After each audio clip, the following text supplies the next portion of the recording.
এরপরে প্রশ্ন করেছেন, আলেমদের অনেকে জাতিসংঘের মানবাধিকার কমিশন অফিসের বিরোধিতা করেছেন, বিরোধিতার কারণটা অনেকের কাছে স্পষ্ট নয়। এই অফিস হলে আমাদের কি কি ক্ষতি হতে পারে? ইতিমধ্যে তো অফিসের কার্যক্রম শুরুই হয়ে গেছে এবং এটার ব্যাপারে বারবার করেই ওলামা একরাম এবং সচেতন নাগরিকরা যে বিরোধিতা করে আসছেন, সেটির কারণ হলো যে স্থানীয় মূল্যবোধের বিরোধিতা করার আশঙ্কা করছেন তারা, যে এই কমিশন আমাদের এখানকার যে মূল্যবোধ আছে, এখানকার যে কৃষ্টি কালচার আছে, এটার বিরোধিতা তারা করতে পারে।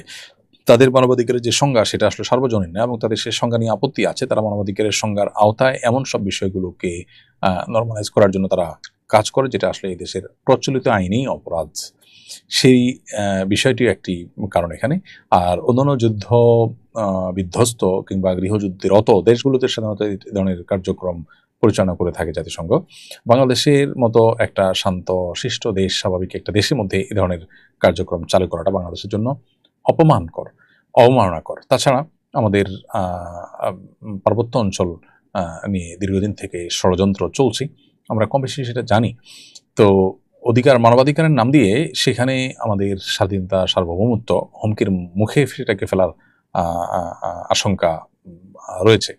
পৃথিবীর বিভিন্ন দেশে, পূর্ব তিমুর সহ বিভিন্ন দেশে এই ধরনের ঘটনা ঘটেছে এবং ধীরে ধীরে ধীরে ধীরে ধীরে ধীরে ছোট ছোট ইস্যুগুলো বড় হয়ে একটা দেশের স্বাধীনতা, সার্বভৌমত্ব হুমকির মধ্যে পড়ার বহু নজির রয়েছে। সেই জায়গা থেকে আসলে ওলামা একরাম এগুলোকে আপনার বিরোধিতা করে, আর এই মানবাধিকার কমিশনের অফিস খোলার বিরোধিতা তারা করছেন এবং তারা করবেন। বিধায় এটা ঐতিহাসিক দলিল হয়ে থাকবে যে ওলামা একরাম এটার বিরোধিতা করেছে।